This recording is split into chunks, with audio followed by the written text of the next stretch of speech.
कबीर वैराग्य सत्संग में आपका स्वागत है। चैनल को सब्सक्राइब अवश्य करें। जो सारगर्भित संदेश है, उस संदेश में इस आत्मा को किसी परमात्मा से मिलाया नहीं जाता है, बल्कि आत्मा को ही परमात्मा बनाया जाता है। भारत दर्शन में आत्मा को किसी भगवान से मिलाने की बात नहीं होती। भक्त को भगवान से मिलाना नहीं है, बल्कि भक्त को ही भगवान बना देना है। इस बात को समझना। लेकिन इसमें एक भूल हुई है, सुनने में भी और समझने में भी। जैसा कि इस मंच से बराबर कहा जाता है कि आत्मा ही परमात्मा है। इस बात से जो आम जनमानस है, जो साधना भजन करने वाले हैं, जो अध्ययन चिंतन करने वाले हैं, वो तो इसके सार्वभौमिक अर्थ को समझ जाते हैं। लेकिन जो जन सामान्य लोग हैं, यदि उसको यह संदेश पहुंचाया जाता है कि आत्मा ही परमात्मा है, तो इससे एक प्रमाद की स्थिति आ जाती है। वस्तुतः यह बात कहना वैसा ही हो जाएगा जैसे कोई व्यक्ति कहे कि बीज ही वृक्ष है। बीज ही वृक्ष नहीं है, बीज में वृक्ष है। उस बीज के अंदर वृक्ष तो निहित है, लेकिन उस बीज को वृक्ष बनने में एक लंबी प्रक्रिया से गुजरना पड़ता है। उसी तरह से आत्मा ही परमात्मा है कह देने पर प्रमाद की स्थिति यह आ जाती है कि आत्मा भीतर में है, ये है, और हम परमात्मा है ही, तो अलग से कुछ करने की क्या जरूरत है।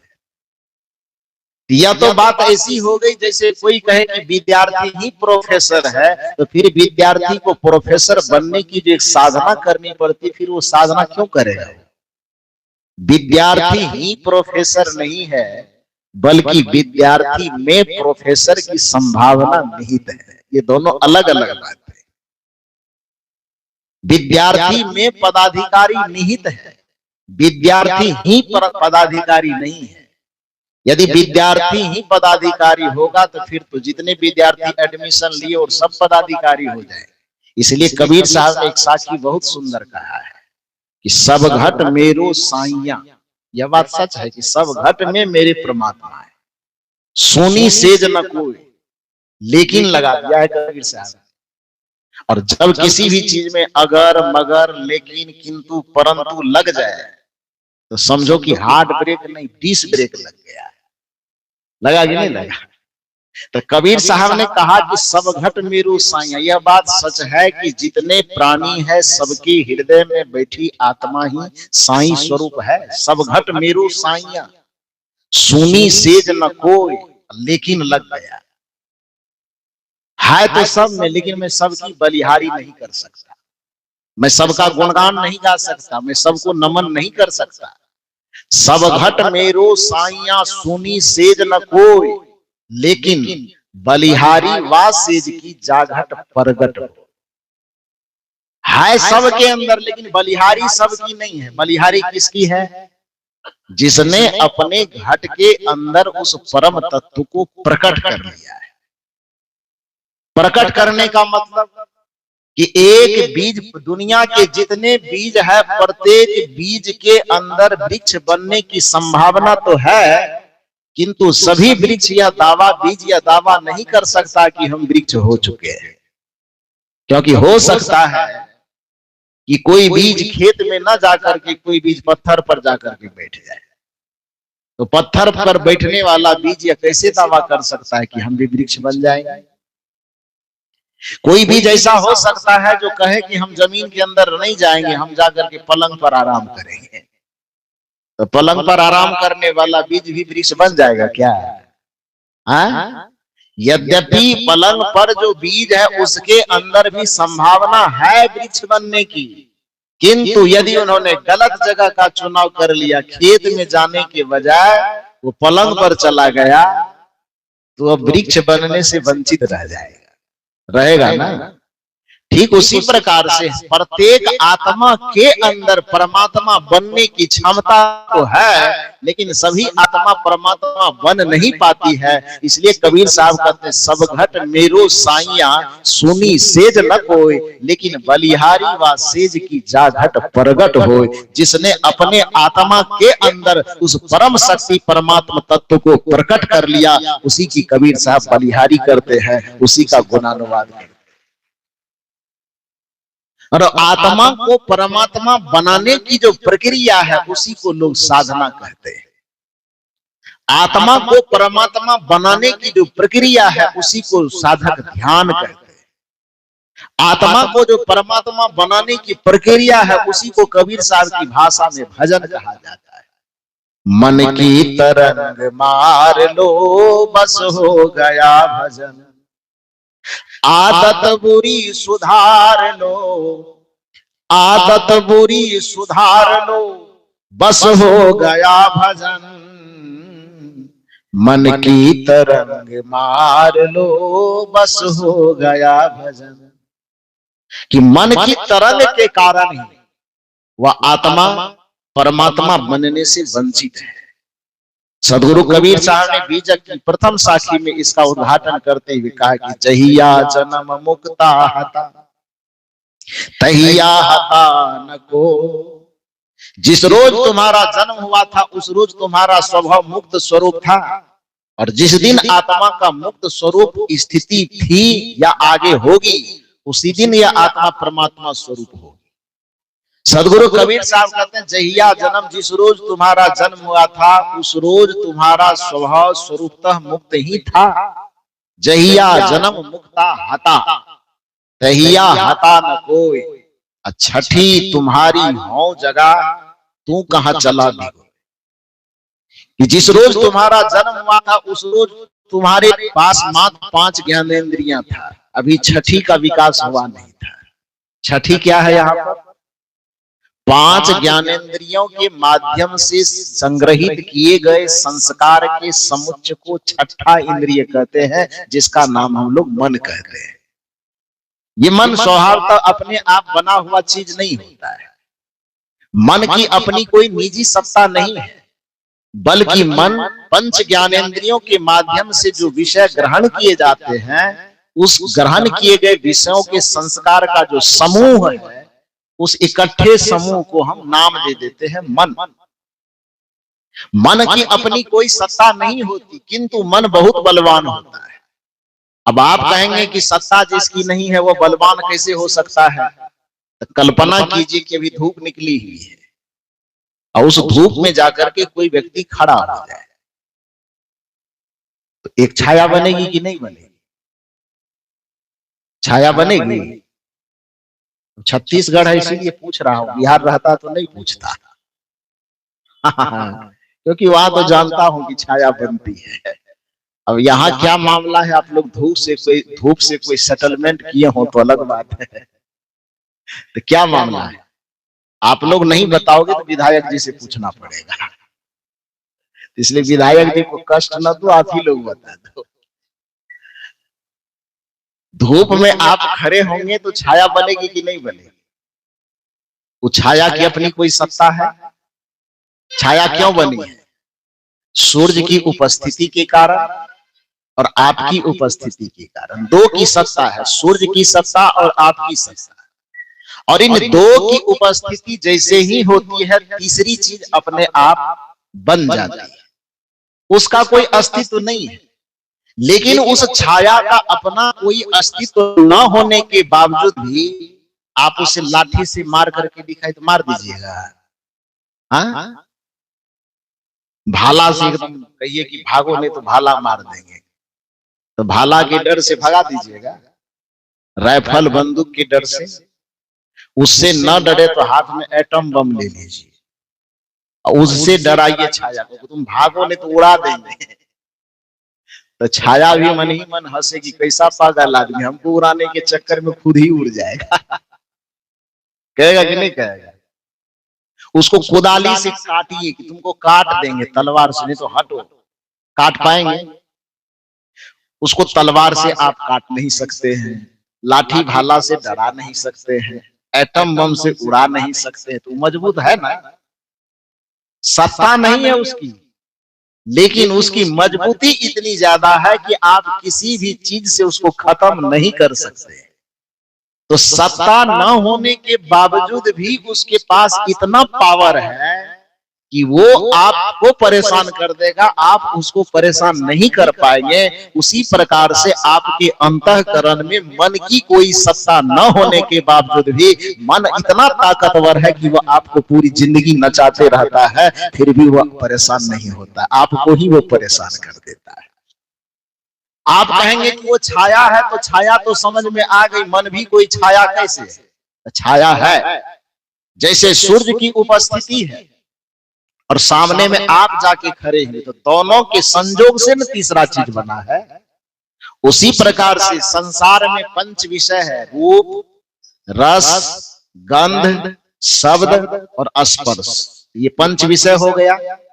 अब पंच विषय को ग्रहण करने वाली आपकी इंद्रियां हो गई। रूप को ग्रहण करने वाली आंख, शब्द को ग्रहण करने वाले कान, रस को ग्रहण करने वाला जीभ, गंध को ग्रहण करने वाला नाक और स्पर्श को ग्रहण करने वाला ये त्वचा।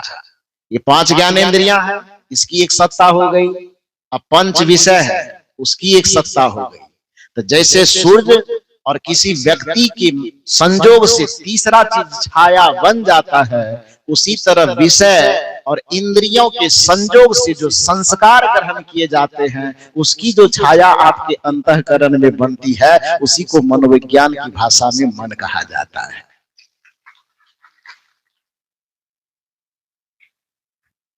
अन्यथा यदि आप मन की इस परिभाषा से सहमत नहीं, तो आप बताइए, आपको पूछें कि छत्तीसगढ़ में राजनांदगांव चौक किसी ने देखा है? राजनांदगांव कैसा है? तो यहाँ केवल हम बोले और आंख बंद करें तो उसके सामने में सारी गलियां घूमने लगेगी। राजनांदगांव घूमेगा ना। और यदि मैं यहाँ जर्मनी की चर्चा करूं, तब कौन कौन चीज याद आएगा? जर्मनी का क्यों नहीं याद आएगा? इसलिए क्योंकि जर्मनी का संयोग कभी आपकी आंख से नहीं हुआ है। आपको छत्तीसगढ़ी में भजन सुनावे तो एकदम मस्ती में ताली बजा के झूमिएगा। अब बिहार के भोजपुरी में सुनाने लगे तब तो एक दूसरे का मुंह देखिएगा कि क्या बोल रहे हैं, कहिएगा कि नहीं। हम लोग आते हैं यहाँ पर कुछ कुछ बोलते हैं, उधर से बोलता है तो कुछ बात हम नहीं समझ पाते, उधर से कुछ। हालांकि अब 4 साल से आने लगा तो इतना भी अनजान नहीं, जो चीज बोलते हैं हम लोग समझ जाते हैं। लेकिन कुछ जगह ऐसा है, कुछ शब्द ऐसा सुनता हूँ जो अचंभित लगता है। एक जगह भोजन कर रहे थे, क्या बन रहा है? आलू का गुंडा बन रहा है। तब के बड़ा गजब है। इतना दिन तो सुना था कि गुंडा केवल फिल्मों में होता है। ये खाने वाला गुंडा कहाँ से आया? दूसरी जगह गया, वहां से भोजन पका रही थी, कहे साहब रुको रुको रुको, मैं पिछवाड़े से आती हूँ। किस लिए? कहा मैं छेना ला रही है। तो मैंने कहा छेना तो होटल में मिलता है, ये घर के पिछवाड़े में जाके छेना ला रही है। तो मैंने कहा हो सकता है पिछवाड़े में कोई दुकान होगा। गई उधर से डलिया में, एक डलिया, हम लोग बिहार में उसको गोईठा बोलते हैं, एक डलिया गोईठा भर के ले आई। कहा साहब यही छेना है। मैंने कहा इसको यहाँ के लोग खाते हैं क्या? ये नहीं खाते तो नहीं है। तो मैंने कहा छेना तो खाने वाला चीज है, इसको छेना कैसे कर रही हो? तो ये थोड़ा थोड़ा कंफ्यूजन होता है, लेकिन समझ जाते हैं। अब समझने लगे धीरे धीरे, इसलिए अब गुंडा कहोगे तो डर नहीं लगेगा। तो कहने का ये मतलब है कि आप यहाँ जिस भाषा को समझते हो समझ रहे। मान लीजिए आपके सामने चाइनीज में कोई गाना बजा दे, चाइनीज भाषा में, चीन की भाषा में कोई गाना बजा दे, उसमें जो भी शब्द गाए जाएंगे या जो भी म्यूजिक बचेगा, उससे किसको रस मिलेगा? बताओ तो। इसमें मिलेगा रसियन वाला बजा दे, एकदम रसियन गाना बजा दे, क्या मतलब है? बगल में हो रहा है, क्या हो रहा है कुछ पता नहीं है। क्यों? क्योंकि उस भाषा से, उस शब्द से हमारी इंद्रियां अब तक अवगत नहीं हुई है।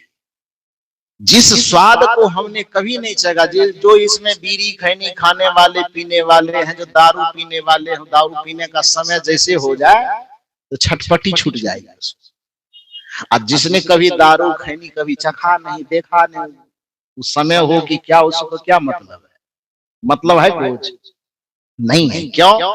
क्योंकि उस स्वाद से, उस रस से कभी उसको पाला नहीं पड़ा है, मतलब ही नहीं है उसको। तो सीधी सी बात है कि जैसे धूप और शरीर के संयोग से तीसरा चीज छाया बन जाती है, उसी प्रकार से पंच विषय और पांच ज्ञानेंद्रियां, इन दोनों का जब संबंध होता है, तो इन दोनों के संबंध से जो आपके चित्त में, आपके अंतःकरण में संस्कार जमा होता है, उस जमा हुए संस्कार का ही मनोवैज्ञानिक नाम मन है। उसको मन कहा जाता है। उस मन की तरंगों को मारना, मन ही वह ऐसी वासना पैदा करता है, ऐसा आवरण पैदा करता है जो आत्मा को परमात्मा बनने से रोकता है। यही कारण है कि जब भी कोई बीज जाता है जमीन के अंदर, तो वृक्ष बनने की शर्त ही यह है कि वह अपने ऊपर लगे हुए छिलके को क्या करता है? वो फाड़ देता है। यदि जब तक वह बीज अपने ऊपर लगे हुए छिलके को, अपने ऊपर लगे हुए आवरण को फाड़ने में कामयाब नहीं होगा, तब तक वह बीज कभी वृक्ष नहीं बन सकता है। ठीक वही तरीका से कि जैसे एक बीज को वृक्ष बनने के लिए अपने ऊपर के आवरण को फाड़ना पड़ता है, उसी तरह से इस आत्मा को परमात्मा बनने के लिए अपने ऊपर लगे हुए मनोविकारों के, वासनाओं के आवरण को फाड़ना पड़ता है। और उस आवरण के फाड़ने की प्रक्रिया का ही दूसरा नाम भजन है, ध्यान है और साधना है। जो उस आवरण को फाड़ने में सफल हो जाता है, समझ लो कि उसी का भजन सफल हो गया है। इसलिए कबीर साहब कहते हैं कि दिया दिखाना भजन नहीं होगा, अगरबत्ती दिखाना भजन नहीं होगा।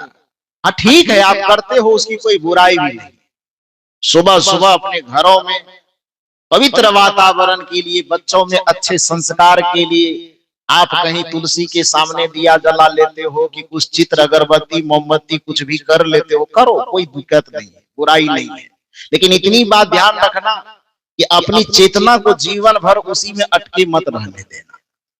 क्योंकि जैसे कोई विद्यार्थी प्रथम क्लास में पढ़ने के लिए एडमिशन ले और जीवन भर वह प्रथम क्लास में ही बैठा रहे, तो फिर कैसा मजा आएगा? अच्छा लगेगा किसी को?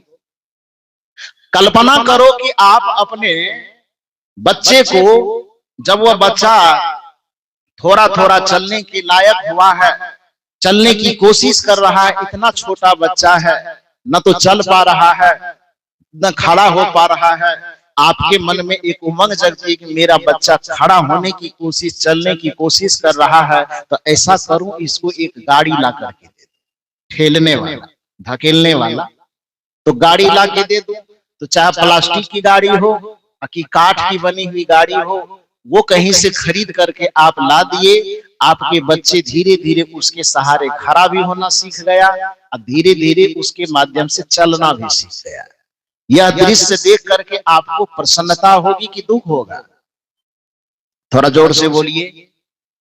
प्रसन्नता होगी, किसी को भी होगी। लेकिन कल्पना करो कि वह बच्चा अब 1 साल, 2 साल, 3 साल, 4 साल, 5 साल, 10 साल हो जाने के बावजूद भी बिना गाड़ी को पकड़े वो खड़ा नहीं हो पा रहा है, बिना गाड़ी को पकड़े वो चल नहीं पा रहा है। अब इस दृश्य को देख करके आपको खुशी होगी कि दुख होगा? आवाज आपकी बड़ी कमजोर आ रही है, मैं बंद कर दूं तो थोड़ा बढ़िया से बोलो ना। कल ही मैंने कहा कि आप अपने सत्संग में जब आते हो तो आप अपने माथा को बोझिल करके मत आओ। जैसे सत्संग के पंडाल में प्रवेश करने से पहले आप गेट के अंदर ही अपना जूता खोल करके आते हो, वैसे पंडाल के अंदर प्रवेश करने पर अपना चिंता भी बाहर खोल करके तब अंदर प्रवेश। दो जगह पर आदमी को कभी भी अपनी परेशानी नहीं ले जाना चाहिए। बाहर में चाहे आप कितना भी टाइट टाई कोट पहनो, बेल्ट पहनो, जूता पहनो, लेकिन अपने घर में जब विश्राम करने जाते हो सोने के लिए तो जूता पहन के ही सोते हैं क्या? यहाँ नहीं सोते हैं? हाँ ठीक है, तब बेल्ट पहन करके तो नहीं सोते हैं। बल्कि कसा हुआ कपड़ा भी कोई पहनता है तो पुरुष लोगों के भी अपने ढीले ढाले कपड़े पहन घर में सोने से पहले लोग पहनते हैं। हमारी माता बहन भी कपड़ा पहने पहने दिन भर एकदम परेशान हो जाते, तो उन लोगों के लिए भी कपड़ा का अलग डिजाइन है कि नहीं है? तब तो वो अपने मन कपड़ा शरीर को पूरा फ्री किया जाता है। ओढ़ने पहनने के मामले में जूता चप्पल उसको भी गेट के बाहर खोल करके आते हैं। दुनिया आपके संघर्ष का मैदान है, वहां संघर्ष, वहां तनाव, वहां टेंशन, वहां परेशानी झेलते हैं। लेकिन जब आप अपने घरों में आते हैं अथवा जब आप अपने मंदिर में आते हैं तो जैसे जूता चप्पल बाहर उतार करके आते हैं, अपने घर में और मंदिर में प्रवेश कीजिए तो अपने दुख चिंता और टेंशन को भी मंदिर के दरवाजे पर छोड़ करके तब अंदर प्रवेश कीजिए। ये जीवन जीने का तरीका है। अब सत्संग में भी आए हूं लटका के चुपचाप बैठे हो, लगता है कि इस बगल भी एक बिरहनी काट लिया, इस बगल भी एक मधुमक्खी काट लिया है, मुंह लटका हुआ है। मुंह लटका करके मत बैठो। अच्छा एक बात बताओ, ये हमारे गले में जो ये माला पहनाया गया है, ये ताजा माला पहना, ताजा फूल का माला है कि मुरझाए हुए फूल का? हाँ, कोई आदमी ऐसा भी कर सकता है क्या कि सूखे सूखे फूल का माला बना के पहना दे? ऐसा होता है? भगवान के मंदिर में कोई व्यक्ति जाता है तो खिले हुए फूल को चढ़ाने जाता है कि सूखे हुए फूल को? खिले हुए फूल को ना। इसका मतलब यह हुआ कि महात्मा को, गुरु को, भगवान को, परमात्मा को जब भी अर्पित किया जाता है तो खिला हुआ फूल ही अर्पित किया जाता है। मुरझाए फूल के कोई महत्व मंदिर और गुरु के पास नहीं है। उसी तरह से जैसे खिला हुआ फूल ही गुरु के चरण में चढ़ता है, उसी तरह से गुरु के हृदय को वही व्यक्ति छूता है जिसका मन मुस्कुराता है, चेहरा मुस्कुराता है और जीवन मुस्कुराता है। तो अपने गुरु के समीप जब बैठने जाओ तो अपने मुरझाए हुए फूल को जैसे आप अर्पित करने के लिए नहीं ले जाते हो, उसी तरह से मुरझाए हुए चेहरे को लेकर के गुरुदेव जी के पास कभी मत जाओ। जब गुरु के पास आप खिला खिला चेहरा लेकर के जाओगे, प्रसन्न मुद्रा लेके जाओगे, तो गुरु जी आपके उस प्रसन्नता पर मुहर लगा देंगे कि जैसे मुस्कुराते आए हो, जाओ मैं वरदान देता हूं कि जीवन भर इसी तरह से खिलखिलाते और मुस्कुराते रहना। इसलिए एकदम हंसते खिलखिलाते रहे।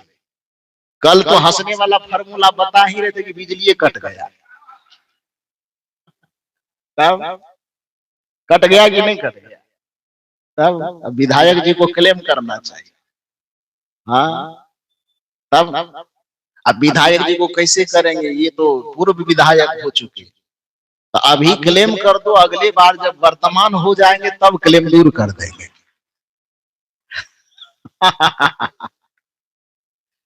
5:30 बजे बिजली कट जाती है।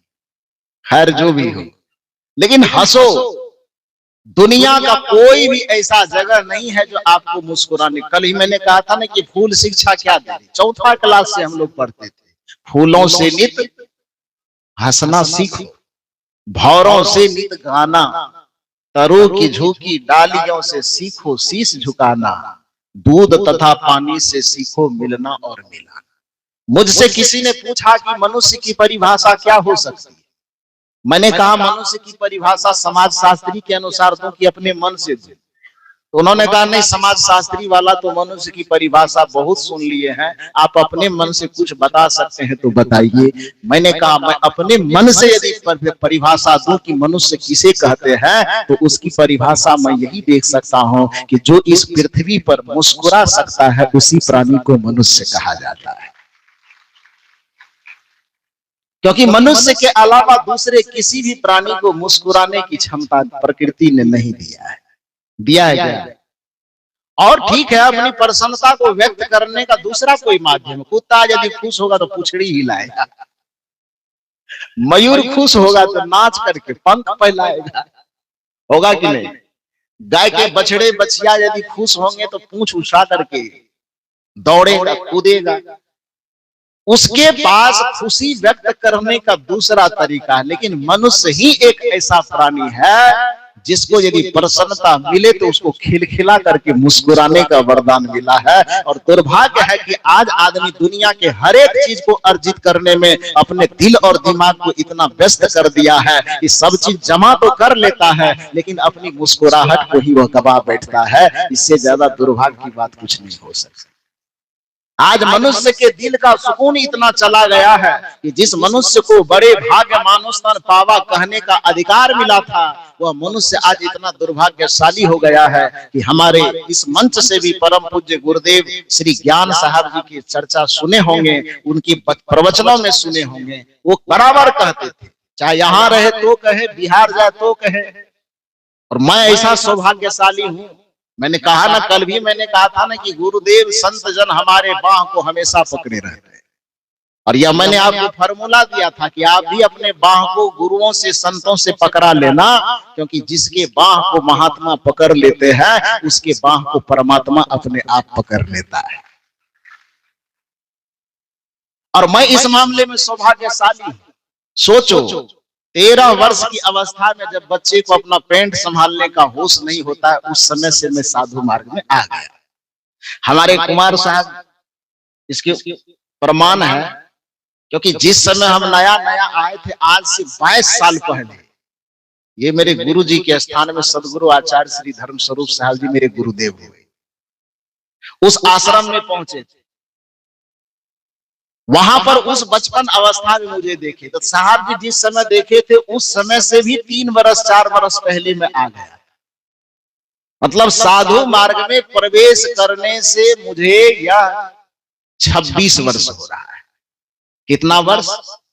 26 वर्ष। 2000 ईस्वी में मैं आया था और 4 वर्ष तक इधर उधर साधना तपस्या करने के बाद मंच पर बैठ कर के लगातार जो बोलने का मेरा सिलसिला है वो 22 वर्ष से चल रहा है। कितना दिन से? 22 वर्ष। इन 22 वर्षों के दरमियान में मैं ये सौभाग्यशाली इस मामले में हूं कि सदगुरु कबीर साहब के परंपरा में भारतवर्ष का कोई ऐसा महापुरुष नहीं है जिनके बगल में बैठ करके मुझे प्रवचन करने का अवसर नहीं मिला है। कोई भी ऐसा महापुरुष नहीं जिनको आप छोटे से छोटे कह सकते हो, बड़े से बड़े कह सकते हो। सबके सानिध्य में मुझे बैठ करके अपनी बात बोलने का मौका मिला है। तो जब सदगुरु श्री ज्ञान साहब जी जब जाते थे बिहार में तो बगल में बैठाते थे, बड़ी प्रसन्न होते थे, पीठ ठोकते थे। हम लोगों के परंपरा कहते थे कि हमारे परंपरा को आप ही लोग तो चलाएंगे। तो उनकी एक वाणी आप लोगों को शायद याद होगी, वो कहते थे कि फूलों को देखो, बुलबुल को देखो तो मस्ती में चहकता है। शायर है ना, वो श्री ज्ञान साहब जी की पुस्तक में शेरो रुबाइयां पुस्तक है ना, हाँ वहां लगी हुई है, आप लोग भी खरीदिएगा। जो भी हो, तो उसमें शेरों शायरी बहुत भरे पड़े थे। उसमें यह बात लिखी हुई है कि बुलबुल को देखो तो मस्ती में चहकता है, फूलों को देखो तो हरदम महकता है। और कल्पना करो कि जिस मनुष्य को बड़े भाग्य मानुषतन पावा कह करके संबोधित किया गया है, दुर्लभम त्रिमेवेत्वम देवात्मकं हेतुकं मनुष्यत्वम मुमुक्षत्वम एवं महापुरुष संश्रय, कि धरती पर 3 महान दुर्लभ चीजों में एक मनुष्य का शरीर भी परम दुर्लभ है। कबीर साहब की भाषा में ही कह ले तो मानव तन, सदगुरु मिलन, मोक्ष हो इच्छा होय, दुर्लभ तीनों जगत में पाय सुयोग न खोय। जिस मनुष्य शरीर को पाना भी दुर्लभता की श्रेणी में रखा गया है, वह मनुष्य शरीर मिल गया है, फिर भी आपने मुस्कुराना छोड़ दिया, तो इससे बड़े दुर्भाग्य की बात और क्या हो सकती है। उस शायरी में जो बातें कही गई है, जिसको पूज्य श्री ज्ञान साहब जी बड़ी गंभीरता के साथ कहते थे, ललकारते हुए कहते थे कि बुलबुल को देखो तो मस्ती में चहकता है, फूलों को देखो तो हरदम महकता है, मगर इस इंसान को क्या हो गया है भगवान, जब देखो तो हमेशा कूदता और बहकता है, जब देखो तो हमेशा कूदता और बहकता है। इस सब चीज प्राप्त करके जो इसका वास्तविक चीज था वही चीज गवा दी। ये तो सौदा ऐसी सौदा हो गई जैसे कोई आदमी कहे कि आपको मैं हीरा से जरा हुआ चश्मा दे रहा हूं, विधायक आप लेना चाहे तो ले सकते हैं, हीरा के फ्रेम से जरा हुआ चश्मा दिया जाए आपको, मुफ्त में ऑफर है कि जो लेना चाहे ले ले। लेकिन सामने से पूछे कि इसके बदले में कुछ देना होगा तो देने वाले के ना ज्यादा कुछ नहीं देना है, कहा तब बस एक काम कीजिएगा ना, अपना आंख निकाल करके दे दीजिए। ये सौदा सस्ता हो रहा है कि महंगा है? महंगा हो रहा है कि महंगा में भी महंगा हो रहा है। इन लोगों को सोना से बहुत ज्यादा प्रेम है ना? तब सोना के कारण इनका हाल कौन के, सीता मैया लंका चली गई। हाँ, इन लोगों के भी मन का ठिकाना नहीं ना है। अयोध्या में जब थी सीता मैया, राम जी को वनवास हुआ, सीता मैया को तो वनवास हुआ नहीं था। सीता जी को वनवास हुआ था? नहीं हुआ था। वनवास राम जी को हुआ था। लेकिन सीता जी वहां बड़ी लंबी चौड़ी ज्ञान की व्याख्या दे करके कि नहीं, एक ही धर्म एक व्रत नेमा, मन वच कर्म पति पद प्रेमा। सारा जीवन पति के लिए पत्नी का होता है, पति मेरे जंगल में रहेंगे और हम पलंग पर सोएंगे, शोभा नहीं देता। तो इतनी ऊंची ऊंची दार्शनिक बातें करके मायका वाले को, ससुराल वाले को, सबका मुंह सीता जी ने बंद कर दिया, तर्क दे दे करके। हमारा धर्म है पति के साथ रहना, पति की सेवा करना, ये बड़ी अच्छी बात है। और इस जगह सीता जी की वाहवाही होनी भी चाहिए। पति के साथ में सुख में दुख में, अच्छा में बुरा में, छाया की तरह साथ रही। ये भारतीय संस्कृति की जो मर्यादा हो सकती है उसका निर्वहन इस जगह पर सीता जी ने किया, बड़ी अच्छी बात। लेकिन दुर्भाग्य की बात है जब यहाँ ससुराल वाले और नहरा वाले को समझा रही है माता सीता, तो वहां पति को केंद्र में रख रहे कि हम सब चीज छोड़ रहे हैं, किसके लिए? अयोध्या की सुविधा छोड़ रहे हैं, जनकपुर की सुविधा छोड़ रहे हैं, किसके लिए? राम जी के लिए, पति के लिए। जब जंगल चली गई तो वहां पर जाकर के पति के साथ में बढ़िया से रह रही थी, और संजोग से आ गया एक ठो सोना का मिर्गा, अब पति के नाक में दम करके रखी है। राम जी कितना समझाने की कोशिश करे, सीता जी कहे कि देखिए खाना तभी खाएंगे जब हमको सोना का मिर्गा दीजिएगा। सवाल ये होता है कि आप लोग सोना के मिर्गा के लिए लड़े कि ना लड़े, लेकिन सोना के खुट्टा के लिए तो लड़ते हैं ना। खुट्टा समझते हैं? नहीं समझते हैं? ये नाक पर हाथी जोड़ने वाला जो खुट्टा रखे, हाँ, ये इसको क्या बोलते हैं आप? होली कहते हैं। अरे नहीं, मैंने उसका ओरिजिनल नाम रखा है हाथी जोड़ने वाला खुट्टा। नहीं कभी जोड़े हो तो कोशिश करके एक बार देख लेना। हाँ, तो जो भी कहते हो। तो जब वहां सीता जी गई, यहाँ तो दशरथ जी के पास, जनक जी के पास, कौशल्या जी के पास बड़ी बड़ी दार्शनिक बातें की कि राम जी ही मेरे लिए आराध्य है, राम जी ही मेरे लिए सेव्य है, पति के बगैर पत्नी का कोई अस्तित्व नहीं। तो बड़ी लंबी चौड़ी बात की। अब जंगल गए, वहां पर जैसे ही सामने में सोना का हिरन आया, सब बुद्धि गायब हो गई। अब राम जी को कह रहे कि नहीं, हमको क्या चाहिए? हमको सोना का मिर्ग चाहिए। राम जी समझाने की कोशिश कर रहे कि यहाँ पर आई थी तो मुझको लेकर के आई थी, अब जब सोना का मिर्गा है तो हमको साइड कर रही है, सोना का मिर्गा को पकड़ रही है। मनुष्य के मन की यही चंचलता है। अब इस जगह फिर देखिए, अब सोना का मिर्गा में आकर्षण आया, रावण उसको पकड़ करके ले गया लंका में। रावण लंका में ले गया, सीता जी को कहते हैं कि एक सोना के मिर्गे के पीछे न परेशान थे, हम आपको यहाँ सोना का लंका देते थे, ले लीजिए। अब सीता जी क्या कहती है? अब सीता जी क्या कह रही है? अब रावण से वह लड़ रही है कि हमको सोने का लंका नहीं चाहिए, हमको कौन चाहिए? थोड़ा जोर से बोलो ना, राम चाहिए। यही है मन की चंचलता। अयोध्या में थी तो कौन चाहिए?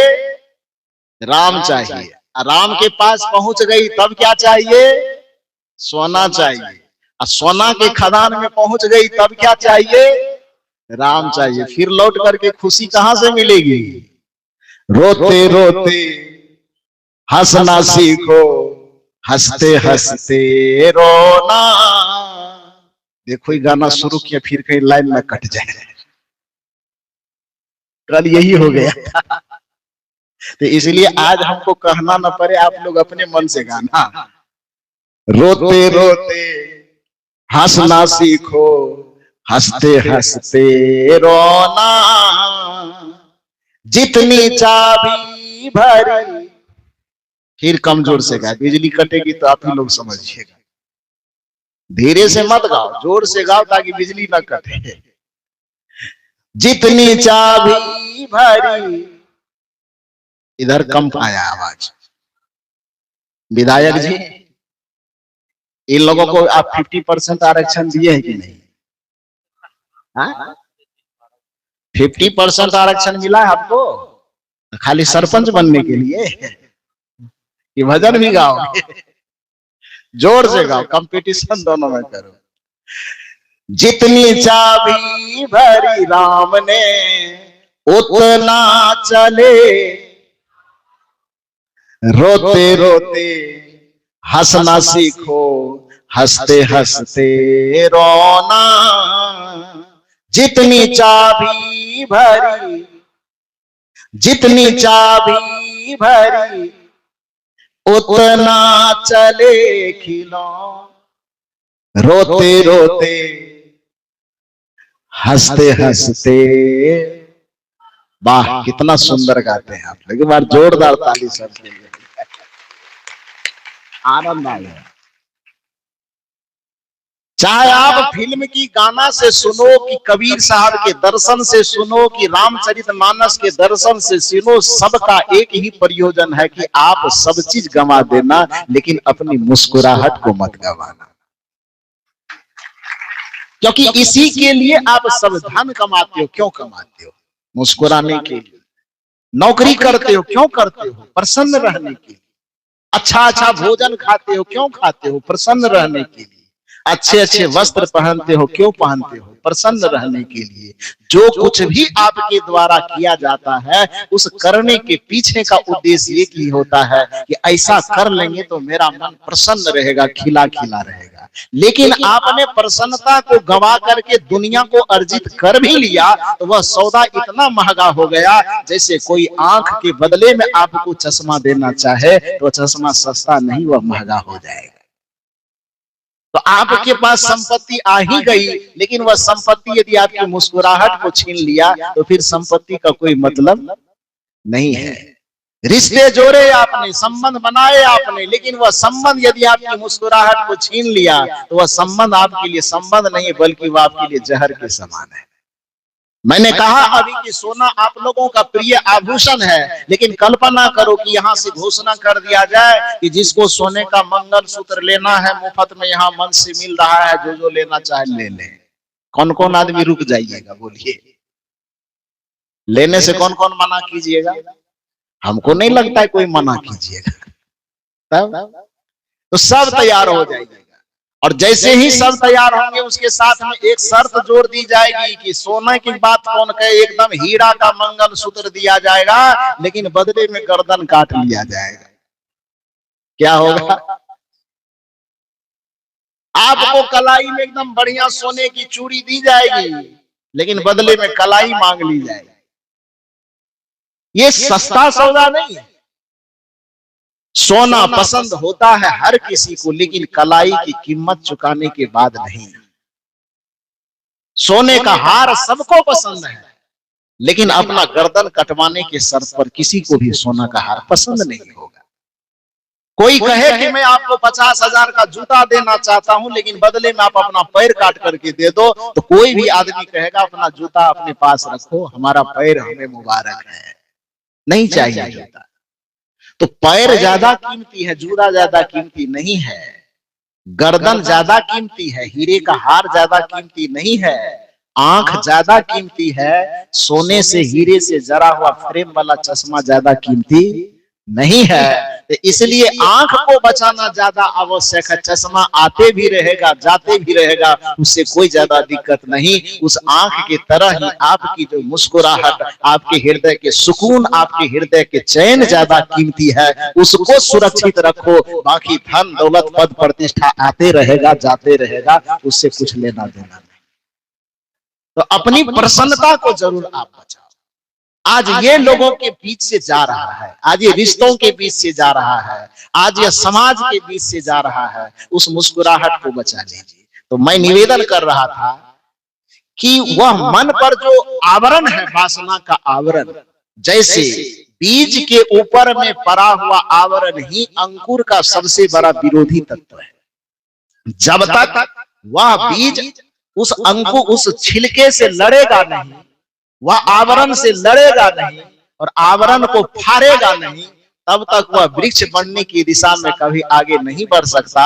उसी तरह से आपके अंदर में जो आत्मा निहित है, आत्मा में ही परमात्मा के गुण, आत्मा ही परमात्मा नहीं है। ध्यान दीजिए मेरी बात को।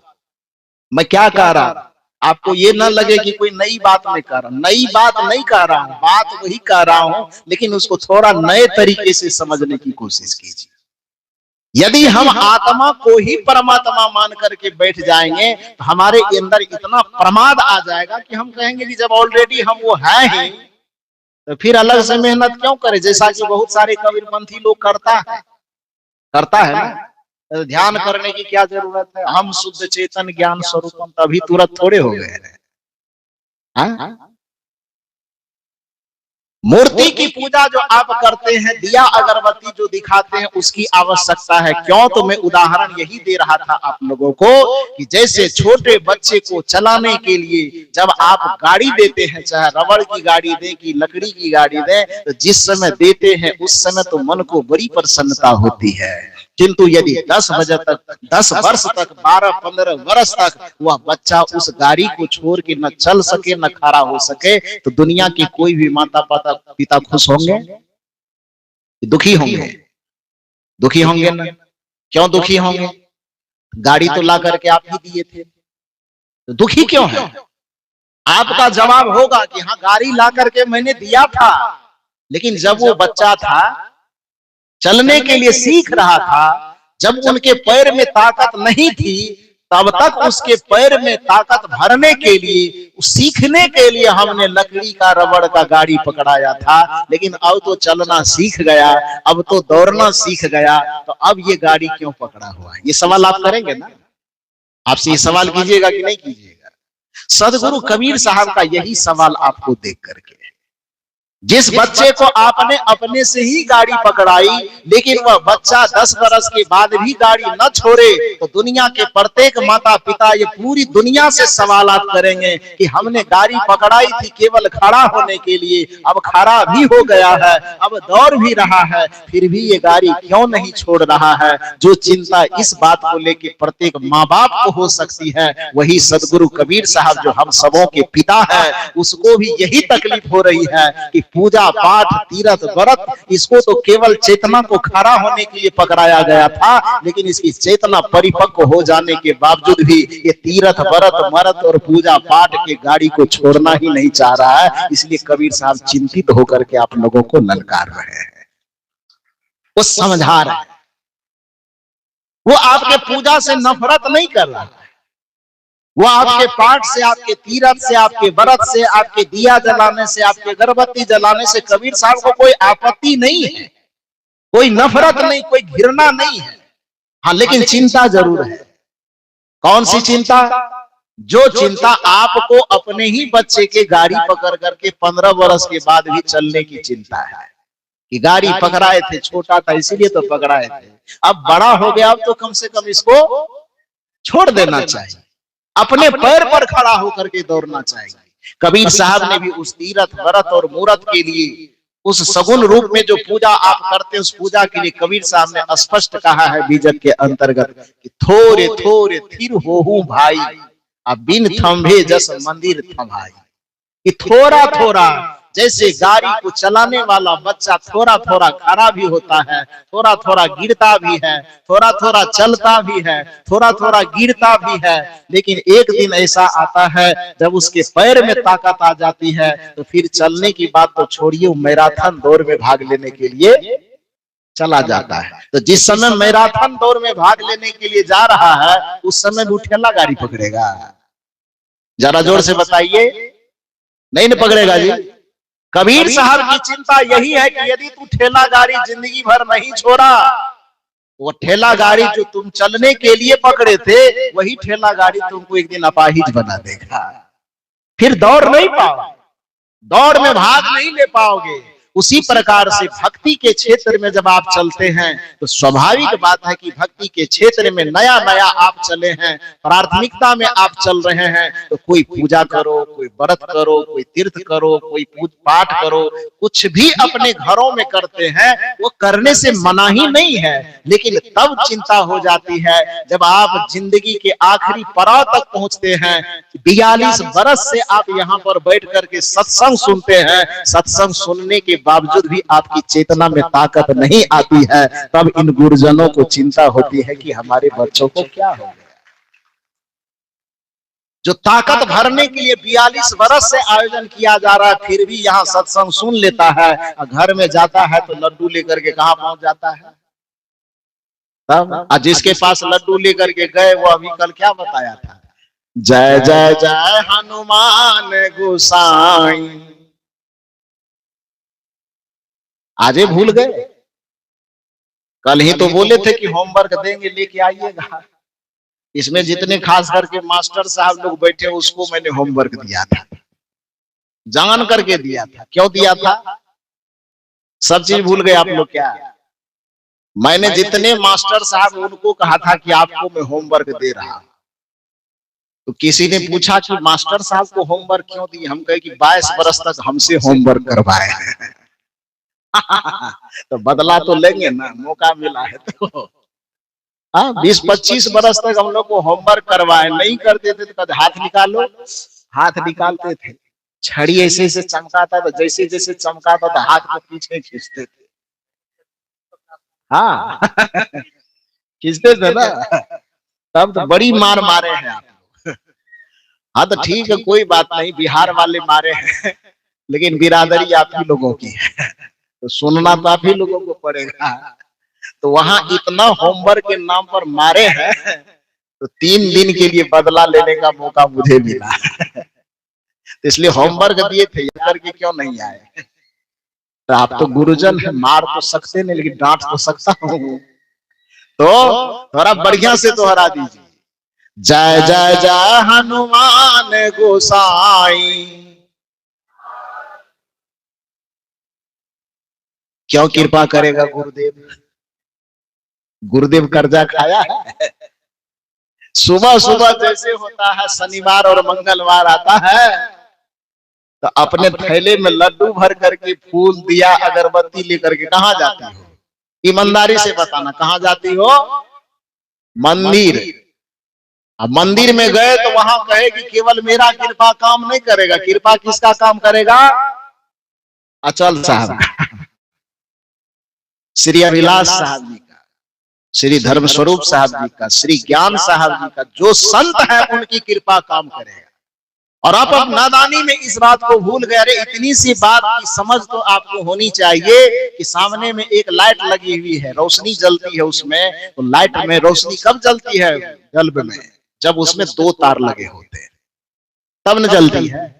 उन दोनों तार को क्या बोलते हैं? यदि आप इलेक्ट्रिक वाले की भाषा में बोलेंगे, आप तो सौभाग्य की बात है कि आप अपने जीवन में सुख और शांति का प्रकाश तो चाहते हैं, दुख के अंधेरा को हटाना तो चाहते हैं, लेकिन भगवान की भक्ति का कनेक्शन जोड़ना चाहते हैं, और गुरु की भक्ति का कनेक्शन क्या करते हैं? क्या करते हैं? ईमानदारी से बोलिए। काट देते हैं। बल्ब जल जाएगा? हमारा बिहार में तो नहीं जलेगा, छत्तीसगढ़ में भी नहीं जलेगा, दुनिया के किसी कोने में नहीं जलेगा। तो जैसे एक बल्ब को जलाने के लिए दोनों तार का जुड़ा होना आवश्यक है, उसी प्रकार से भक्ति के दीप को जलने के लिए परम शांति दीप को जलने के लिए जिस हनुमान के मंदिर में लड्डू चढ़ाने जाते हो, उसी हनुमान जी ने बताया है, लेकिन आप ध्यान नहीं दिए कभी। श्री गुरु चरण सरोज रज, पहला कनेक्शन किससे जोड़ो?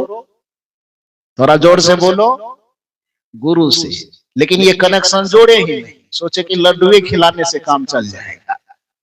तो श्री गुरु चरण सरोज रज, ये पहला कनेक्शन नरम वाला। निज मन मुकुर सुधार, एक ही कनेक्शन है। अब दूसरा कनेक्शन जोड़ो, बरनौ रघुवर विमल जसु। अब दूसरा कनेक्शन में रघुवर का कनेक्शन है। पहला कनेक्शन में गुरुवर का और दूसरा कनेक्शन में रघुवर का। लेकिन आप गलती यह करते हो कि हम राम जी के चेला है, ये है तो गुरु जी के चेला काहे बने? गुरु जी के चेला क्यों बने? हम जब मंदिर के भक्त हैं ही तो हम गुरु भक्त क्यों बने? और मिस्टेक यही हो जाती है कि जीवन भर भक्ति करते करते आपका जीवन गुजर जाता है, फिर भी आपके जीवन में दुख का ज्यों का त्यों वह बना रहता है, दुख टल नहीं पाता है। और आप रो रो करके दुनिया को सुनाते हो कि हम भक्ति तो खूब करते हैं, हम पूजा तो खूब करते हैं, पाठ तो खूब करते हैं, लेकिन जीवन में परेशानी ज्यों की त्यों बनी हुई है। यह मंच आपको सिखाता है। जिस मंदिर में जाते हो मंदिर भी आपको सिखाया, लेकिन आप सुने नहीं, और सुने भी कदाचित तो उस पर विचार नहीं किए। ये मैं नहीं सुना रहा हूं, ये मंच नहीं सुना रहा है आपको, बल्कि जिस मंदिर के भरोसे आप बैठे हैं वो मंदिर ही आपको सुना रहा है। श्री गुरु चरण सरोज रज, निज मन मुकुर सुधार, एक कनेक्शन। बरनौ रघुवर विमल जसु, जो दायकु फल चार, दूसरा कनेक्शन। और जब दोनों कनेक्शन जुड़ गया तब बुद्धिहीन तनु जानिके, सो मेरा पवन कुमार, बल बुद्धि विद्या देहु मोहि। तो दूर क्या होगा? हरहु कलेश। कलेश मैंने होता क्या भाई? कलेश मैंने क्या होता है? लड़ाई झगड़ा विवाद टेंशन परेशानी उलझन, उसी का सामूहिक नाम क्लेश है। क्लेश का हरण कब होगा? बुद्धिहीन तनु जानिके, सो मेरा पवन कुमार, बल बुद्धि विद्या देहु मोहि, हरहु कलेश विकार। कबीर वैराग्य सत्संग आपका अपना YouTube चैनल, सब्सक्राइब करना न भूलें। धन्यवाद।